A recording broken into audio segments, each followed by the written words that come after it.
안녕하십니까. 저서전문 변호사 고성치입니다. 오늘의 주제는 제가 증여를 받으면 우리 부모가 세무조사 받나요? 라는 내용입니다.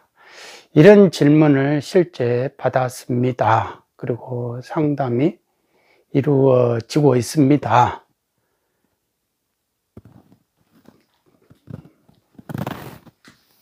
사람은 다 어떤 증여를 받고 싶어 해요. 자식 입장에서는. 부모는 많잖아요. 근데 자식 입장에서는 뭐가 없잖아요. 그러면 부모 거를 이렇게 가져오는 방법은 증여밖에 없잖아요. 그러니까 자식 입장에서는 좀 증여를 받고 싶죠. 요즘같이 이렇게 부동산으로 돈 버는 시대는 더더욱 그러죠. 더더욱 그런다. 그러니까 증여에 대한 증여를 받고 싶은 욕구가 엄청나게 커요. 욕구가 요즘 이 시대만큼 이렇게 강한 적이 없다. 이 정부가 부동산 가격을 계속 올려주고 있으니까 지금 이때 차를 안 타면 언제 타겠느냐. 증여라도 받아가지고 빨리 출발선을 빨리 다른 사람보다 앞서서 하고 싶다. 그리고 세상 좀 편하게 살고 싶다. 그런 욕구가, 이 생존의 욕구가 강하죠.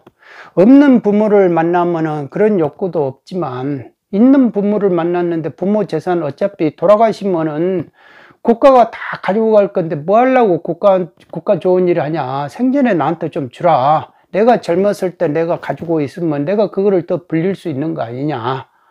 라는 이제 계산이 깔려 있죠. 자식한테는. 그러니까 부모 입장에서는 내가 너한테 기꺼운 즐거운 마음으로 당연히 줘야지 하면은 이제 당연히 주는데 평소 안 그랬던 애가 자꾸 내 부모 재산 욕심을 내니까 그게 참 불편하고 어떻게 보면은 인생을 잘못 산 것 같고 이렇게 말년에 또 이렇게 허탈하고 그렇다 이거죠. 그러니까 이런 게 다 지금 각 가정마다 뒤죽박죽이 돼 있다. 그러면 이 질문에 대한 답은 뭐냐? 제가 세법을 해보니까요. 세법은 이런 자유를 구하는 욕구를 충족을 시켜주는 법이 아니다 이거예요. 항상 그런 법은 아니에요. 좀 사회주의의 그 경향이 아주 많이 들어가 있습니다. 그러니까 항상 뭔가를 의심하고 부정을 해요. 그래서 이 증여에 대한 욕구를 항상 이렇게 억제를 한다고요. 억제를 한다. 이게 작용이면 반작용이다 이거죠. 세법은 항상 반작용으로 간다. 의심하고 이렇게 의문을 가지게끔 해놨다 이거예요. 그래야 이 증여세가 이 사람이 뭔가가 포탈하겠다. 증여세를 탈루하겠다. 라는 식으로 생각을 해야만이 여기서 세금이 나온다 이거죠. 그러면 이 억제하는 방법이 뭐냐 이거죠. 이게 세무조사예요. 세무조사. 그러니까 누가 증여를 받겠다 하면은 일단 나는 세무조사를 하고 싶은 거예요. 국세청 입장에서. 근데 세무조사를 함부로 하지 말라고 하니까 명백한이라는 요건이 있으니까 하고는 싶은데 이것 때문에 제동이 브레이크가 탁탁 걸리는 거예요. 그래서 이런 거를 피하기 위한 가장 좋은 방법이 증여 추정이에요. 증여 추정. 직계 좀비속 간에 이런 돈이 오고 가는 행위를 했다? 그러면 일단 증여를 보고 나가보겠다 이거예요. 나가보겠다 하면은 자식한테 나가는 거죠. 아니, 당신 말이야. 우리한테 세금 얼마나 냈어? 세금 얼마나 냈는데 이런 고가에 30억짜리 아파트 달라는 사람도 있어요. 그리고 여기서 10억이든지 30억이든지 간에 아파트 하나 당신이 또 우리한테 지금 세금 낸 것이 별로 없는데 어떻게 해서 이런 고가의 아파트를 취득했어? 우리 취득자금 출처조사 나갈란다. 이 아들한테는 나가는 거죠. 나가는데 이 아들은 이제 해명을 하는 거죠. 어머니한테 내가 10억 증여 받았다. 그러니까 어머니가 10억 현금 증여에 대한 증여세 냈다. 세금 냈다. 그리고 나머지 20억은 내가 전세로 받은 거다. 전세를 주고 받아가지고 이걸로 해가지고 도합 30억을 이렇게 해가지고 아파트를 취득을 한 거다. 그럼 당신 증여세 어디서 났어? 그러면은 내가 20억 중에서 이거 5억 떼어가지고 당신한테 준 거 아니냐. 이런 식으로. 아니면 어머니가 대납을 해줬다. 아버지가 대납을 해줬다. 증여세까지 다 대납해줬다. 그러면 국세청은 거기서 이제 한 발 물러서야 되는 거죠. 그러니까 통으로 이제 증여를 한 거에 대해서 증여세 냈다는데 뭐라 하겠어요. 그런데 국세청 입장에서는 또 사람마다 다 틀리잖아요. 그러니까 부정의 극을 달리는 사람들이 있어요. 조사 공무원 중에는. 그러면은 증여세가 실제 사건도 있어요. 증여세가 0인데 종소세가 4.6억이 나오는 거 있다 이거예요. 증여세 세무조사 자금 출처 조사로 가가지고 이렇게 말을 하니까 뭐 0이네 뭐 그러면 이걸로 끝나야 되는데 종소세로 넘어간다 이거예요. 종소세는 누구 종소세로 넘어가요? 자식은 세금이 소득이 없으니까 자식한테 종소세 세무조사를 하는 게 아니라 어머니 쪽으로 세무조사, 아버지 쪽으로 세무조사를 나간다 이겁니다. 여기서 그러면은 너가 그러면 얼마나 깨끗한가 보자라는 식으로 해가지고 이거 10억을 증여할 정도 재력이 있었는가? 그동안 우리한테 세금 낸 거 보니까 이 정도는 아닌 것 같은데 한 번에 이제 종소세 세무조사로 탈락하는 거죠. 그런데 그동안 이제 세금 낸 것이 많았다. 그러면 이 정도는 뭐 재력이 형성돼 있겠네. 한 번에 이쪽으로까지는 가지는 않겠죠. 그러니까 세무조사의 염려가 아예 없으려면 아예 30억에 대한 그냥 증여세를 다 물고 줘버리는 거죠. 증여하는 거죠. 그러면 뭐 세금이 그만큼 많이 들어왔는데 국세청이 굳이 나와가지고 세무조사 할 염려는 없죠. 아니, 하려고 하겠냐 이거예요. 피곤하게. 가봐야 실적이 별로 없을 건데. 그러니까 실적이 없게끔 해버리는 것이 가장 좋다 이겁니다. 그런데 그렇게 되면 증여세 세금을 많이 내야 되잖아요. 많이 내야 되니까 그게 싫은 거예요. 국가한테 그렇게 많이 주기가 싫으니까 어떻게 됩니까?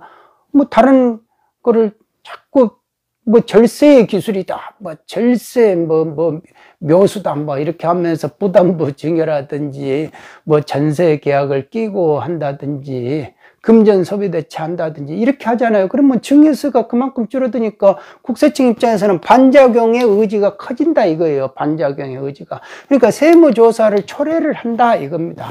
세무조사. 뭐 자식에 대한 세무조사만 있는 게 아니고 부모에 대한 세무조사까지도 확대를 할 수 있다 이거죠. 여지는 항시 있다 라는 겁니다. 그러니까 통으로 줘버려라. 증여를 하려면 그만 증여세 아예 그냥 30억에 대한 증여세를 줘버리면 세무조사 걱정은 없다 이겁니다. 그런데 그거를 조금 줄이려고 이렇게 여러 가지 이제 방법을 쓰다 보니까 그거를 묘수로 생각하고 착각한 나머지 하다 보면 세무조사 당할 수가 있다라는 겁니다.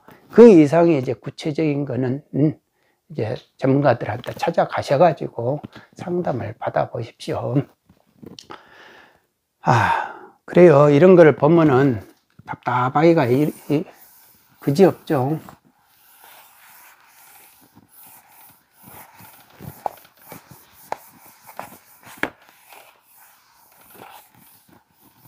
저는 사건을 워낙 많이 봐가지고요. 세무공무원에 이렇게 부딪히기도 많이 부딪혀보고 국세청 결들을 다 밑에서부터 바닥부터 위에 성층권까지 다 결을 부딪혀봤기 때문에 어떻게 마음을 쓰고 있는지 그 심리적인 걸 조직이 심리더라 이거예요. 그 심리에 의해서 돌아갑니다. 막상 룰대로 돌아가는 것 같죠. 그런데 어느 조직이거나 이 세상이라는 거는 그렇게 룰대로 이렇게 탁탁 끊어지게 뭐가 이렇게 원칙이 있어가지고 막 가는 게 아니다. 어떤 심리가 작용한다. 이 세상의 이치가 그렇더라 이거예요.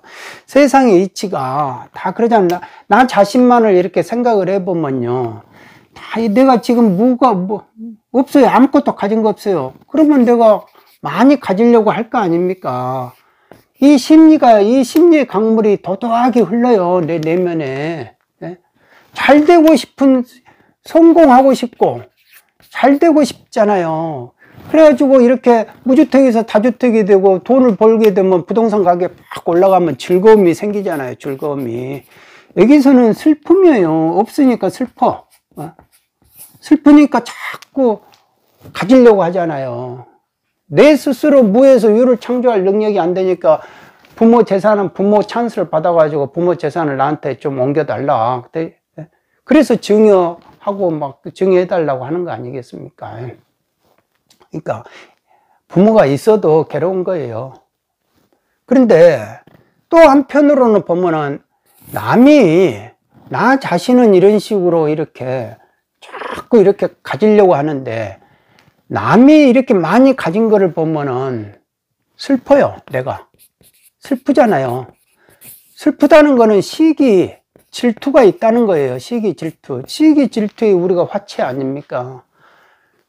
이게 시기 질투가 있으면은 이거를 어떤 식으로든지 이렇게 깎아내리려고 그래요. 깎아내리려고.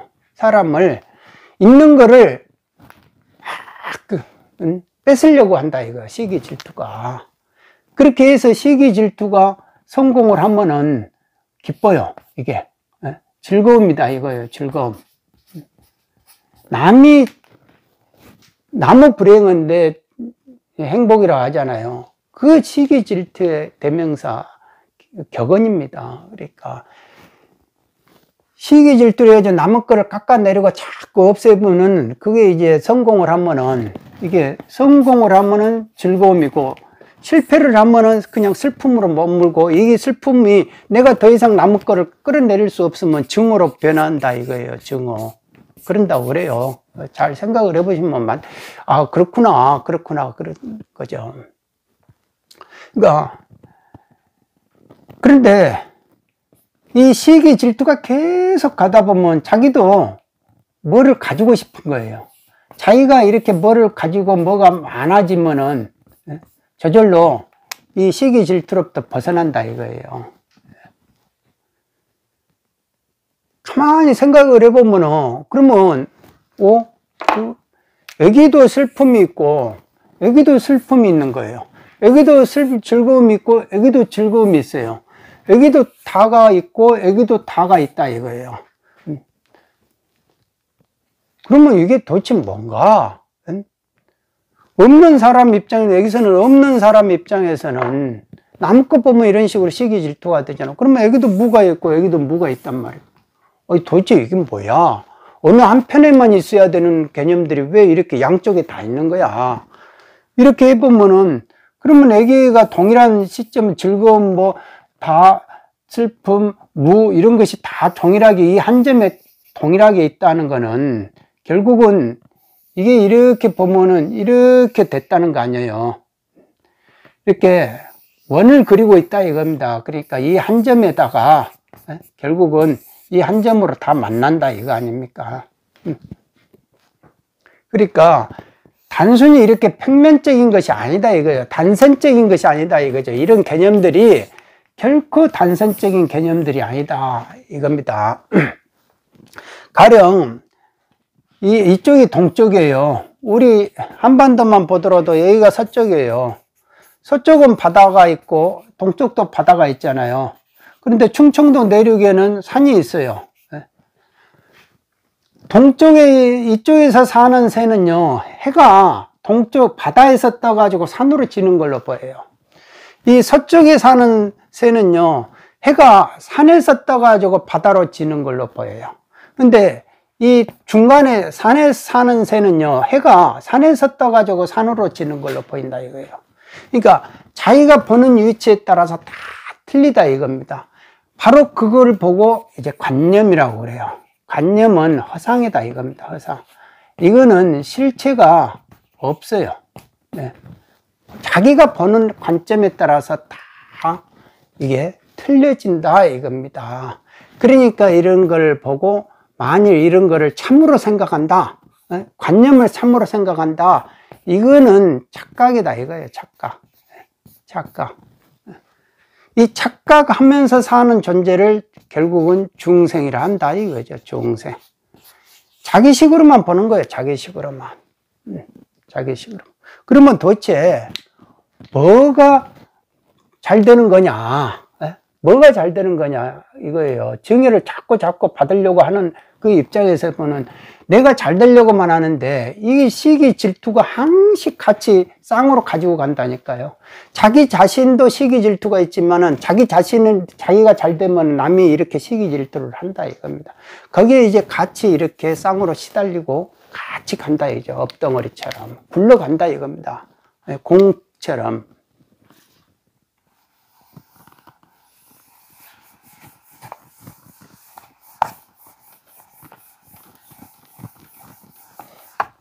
마찬가지예요. 나는 삶의 질을 높이려고 싶어요. 삶의 질을 높이려고 하는 것이 이게 결국은 이제 양질의 삶이잖아요. 양질의 삶이 안 되면은 이거는 불량한 삶이 되잖아요. 그러니까 사람이 밑바닥에서 살고 싶지가 않잖아요. 움막에서 살고 싶지가 않죠. 아방궁에서 살고 싶잖아요. 벌써 주택만 보더라도. 그러면 어떻게 돼요? 나는 항상 이렇게 높이 올라가려고 그래요. 양질의 사랑도 양질의 사랑을 해보려 하고 다 그러는 거죠. 그러니까 이쪽으로 가면은 죄와 색이 같이 있잖아요. 뭐든지 다다익선이면 좋은 거예요. 다다익선이다고 이렇게 하려고 하잖아요. 사람의 심리가 다 똑같잖아요. 그리고 항상 양질의 삶을 살려 하고 재물이 있어도 움막보다는 아방궁이 있으면 좋죠. 질이 좋으면 좋잖아요. 색도 이런 것도 질이 좋으면 좋은 거죠. 다도 좋고 질도 좋고 이런 식의 이제 모든 인간의 심리가 이런 식으로 이런 걸 보고 이제 욕구라 하잖아요. 욕망이라고 하잖아요. 다 이런 게 있잖아요. 그러니까 이런 방향으로 흐르더라. 사람의 심리라는 게 다 이렇게 방향으로 흐르는데 또 이렇게 시기 질투의 양면성, 이중성을 가지고 있어요. 우리가 항시 사람에게는 이중성이 있다 이겁니다. 뭐를 이렇게 추구하는 욕구가 있지만 또 이게 자기 자스로는 이렇게 높이 올라가고 양질의 삶을 살려고 하는데 만일 그게 안 되면은 남의 거를 깎아내리고 싶은 거예요. 시기 질투가 항상 같이 있다 이거예요. 시기 질투. 그러면 끌어내리려고 한다니까. 끌어내리면서 여기서 또 즐거움을 느끼고 양질의 삶을 사는 자기 스스로는 즐거움을 느끼고 마찬가지예요. 여기도 즐거움이고 여기도 즐거움이고 여기는 이제 남의 거 보는 슬픔이 있고 시기 질투가 있을 때는 이게 더 강하면 증오가 되는 거고 여기 없는 불량의 삶을 살 때는 슬프잖아요. 슬프고 이것도 증오가 더 심하면 증오가 되고 그러니까 결론적으로 이것도 똑같이 개념이 똑같아져요. 개념이 여기도 즐거움이 있고 여기도 밑에도 있고 그러면 결국이라는 거는 이렇게 돌고 있다는 거 아닙니까? 이렇게 이게 단선적으로 이렇게 평면적으로 있는 게 아니고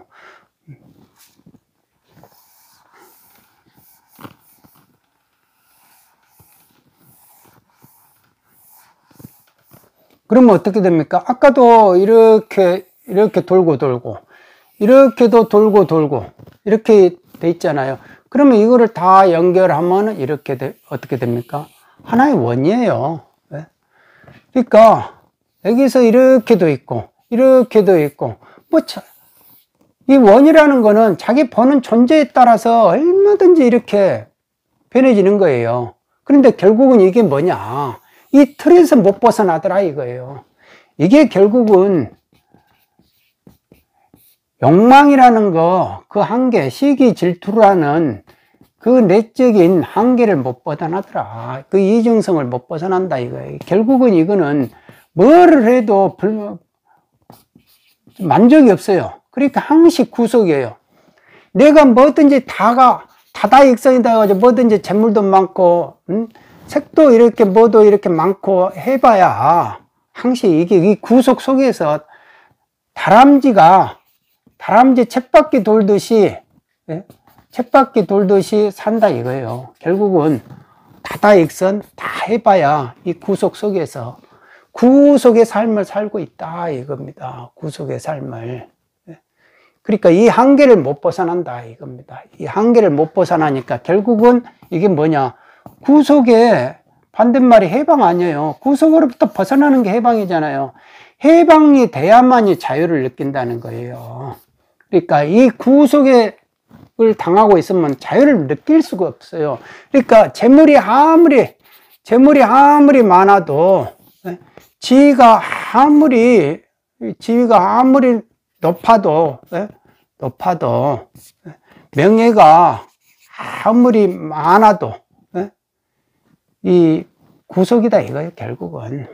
그러니까 대통령이 된들, 국회의장이 된들, 대법관이 된들, 장관이 된들, 국세청장이 된들, 뭐 공수처장이 된들, 검찰총장이 된들, 결국은 이 구속의 선법보살하는 삶을 산다 이거예요. 그러니까 현자의 입장에, 성인의 입장에서는 다람쥐 쳇바퀴 돌듯이 살고 있다 이거예요. 결국은 다람쥐 인생들이다 라는 겁니다. 그러니까 그래서 현자들이 항시 하는 말이, 야, 자유를 얻어라. 자유롭게 사는 방법이 있다 라고 말을 하는 거 아닙니까? 그러니까 이것도 욕이고 탐욕이고, 이렇게 시기 억제하는 것도 여기다 이거예요, 다.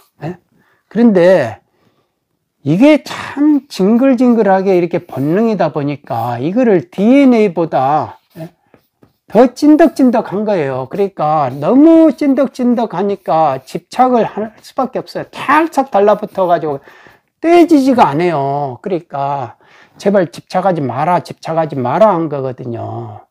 그런데 이 시기 질투라는 거는 이 잘 되고자 하고 양질의 삶을 살고자 하는 이것보다는 시기 질투는 어느 정도 자기가 그거를 이제 깨달으면은 이게 상당히 얕아지더라 이거죠, 이게는. 그래서 이거는 좀 이렇게 없어질 수 있다 라는 거죠. 이 선 하나는 없어질 수 있다.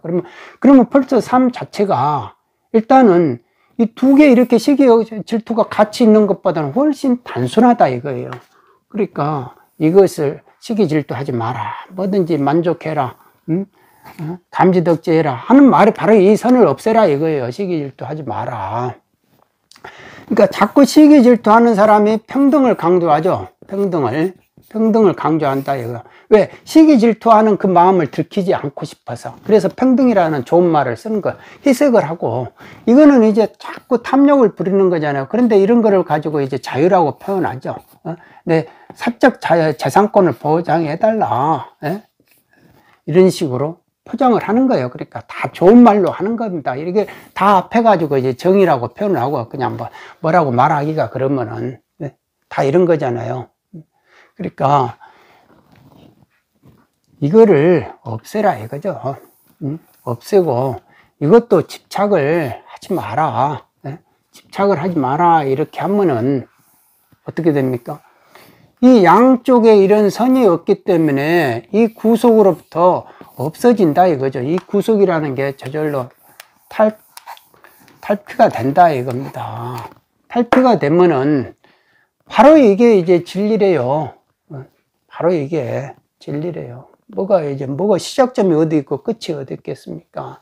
그러니까 이 자라는 거는 자기 자신은 항상 뭔가를 다다익선이고 높이 올라가려 하고 다 이런 거잖아요. 그런데 또 남이 잘 되는 거는 자기가 보면은 타인의 입장에서는 보면은 시기 질투가 이루어지고 있다 이거예요. 방향이 서로가 틀리다 이겁니다. 그러니까 이게 왜 그러냐, 니하고 나하고는 별개다 라고 생각하니까 항상 이렇게 된다. 그러니까 자타가 불이가 되면은 결국은 별개가 되면은 구별이 되면은 항시 시비 분별밖에 없다 이거죠. 시비 분별 속에서 항시 구속을 당할 수밖에 없고, 그러면 이 자체가 결국은 고통이다 이거. 그러니까 밤잠을 못 자고 괴로워하는 거는 다 이것 때문에 그런다 이겁니다. 그런데 이 선이 딱 없어져 버리면은, 이 선이 없어져 버리면, 이렇게 없어져 버리면 자하고 타가 불이다 이거죠. 불이. 이 불이의 자타 불이의 세계가 진리의 세계라고 그럽니다. 그러니까 이 정도 갔을 때 보살의 경계라고 해요. 보살의 경계라고 하는데, 이 보살의 의미를 뭐 종교적인 색채가 아니고요. 이럴 때 남을 위한다는 말이 나온다 이거예요. 남을 위한다. 남을 위한다는 말이 나온다 이거죠. 결국은. 여기서 이제 우리 절에 가면 지장보살이라는 게 있어요. 지장전이라고. 사람이 죽으면 이제 거기서 영가천도하고 제사 지내는 곳이 있는데, 거기 가보면 이렇게 지장보살 상이 하나가 있는데, 그분 같은 경우는 이 지옥의 입구에서 서가지고 지옥에 이렇게 오는 사람들을 모두 다 천도를 해가지고 지옥에 오는 사람이 한 명도 없을 때 자기가 이제 성불 하리라 이렇게 되는 거예요. 성불 하겠다. 원을 세운 사람이다 이겁니다. 그러니까 이 정도의 그런 원을 세우니까 보살이 되는구나 라는 거죠. 그러니까 남을 위해 준다.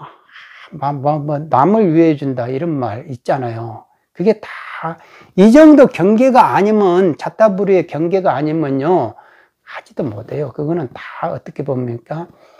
설령 한다고 그거를 생각하는 그 자체는 착각이다 이거예요. 그러니까 관념을 참으로 착각하고 있다 이거예요. 그게 이제 사이비 광신도다 이겁니다. 그러니까 착각하는 그거를 참으로 생각하니까 얼마나 안타깝냐 이거죠.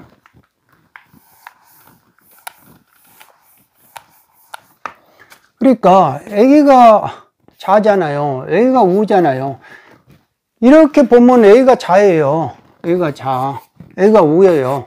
그러니까 좌우가 구별이 없는 거예요. 이렇게 빙글빙글 돌아가니까. 근데 이렇게 좌우를 나눠가지고 막 잡고 하고. 사람이라는 본능이라는 게 항시 다다익선이잖아요. 다다익선 해가지고 맨날 가지고 있으면 수구 꼴통이라고 그러잖아요. 가진 것만 챙기려고, 기득권만 챙기려고.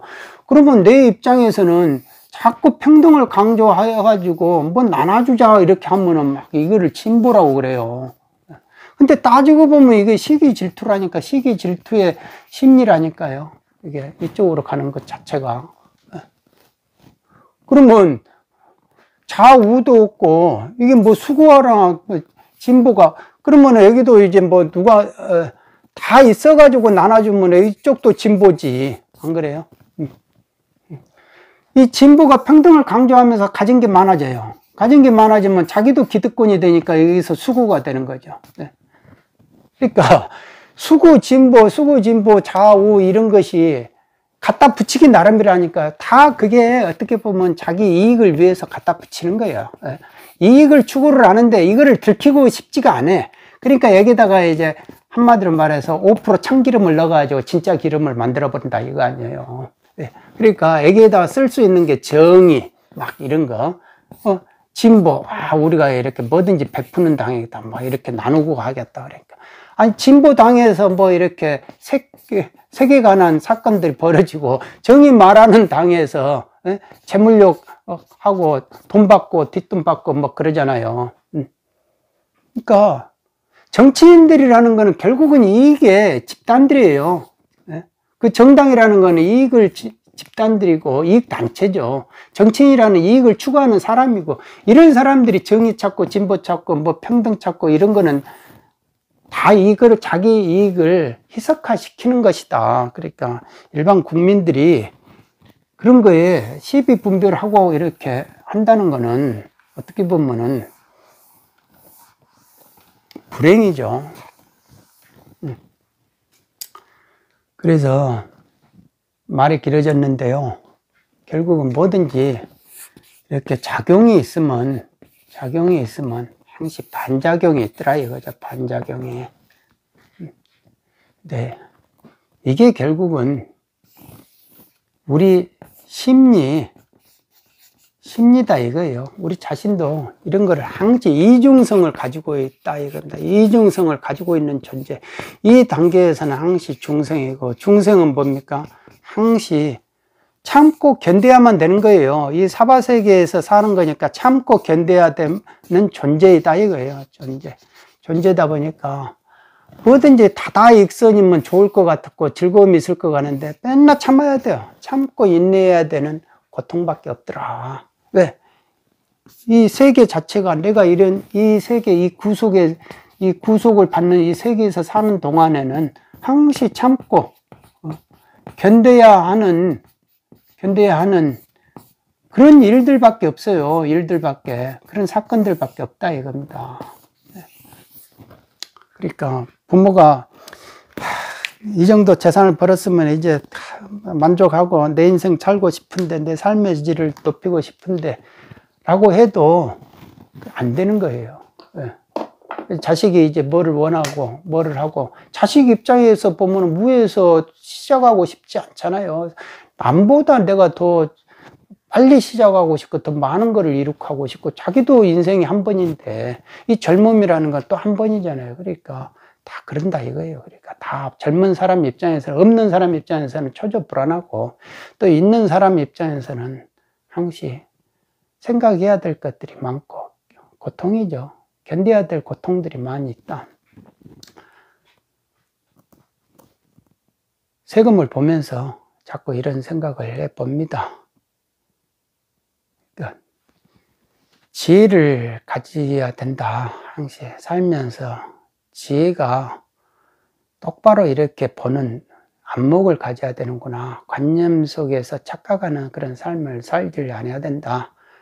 라는 생각을 항시 해봅니다. 오늘은 여기까지 하겠습니다. 여러분 모두 건강하시기 바랍니다. 감사합니다.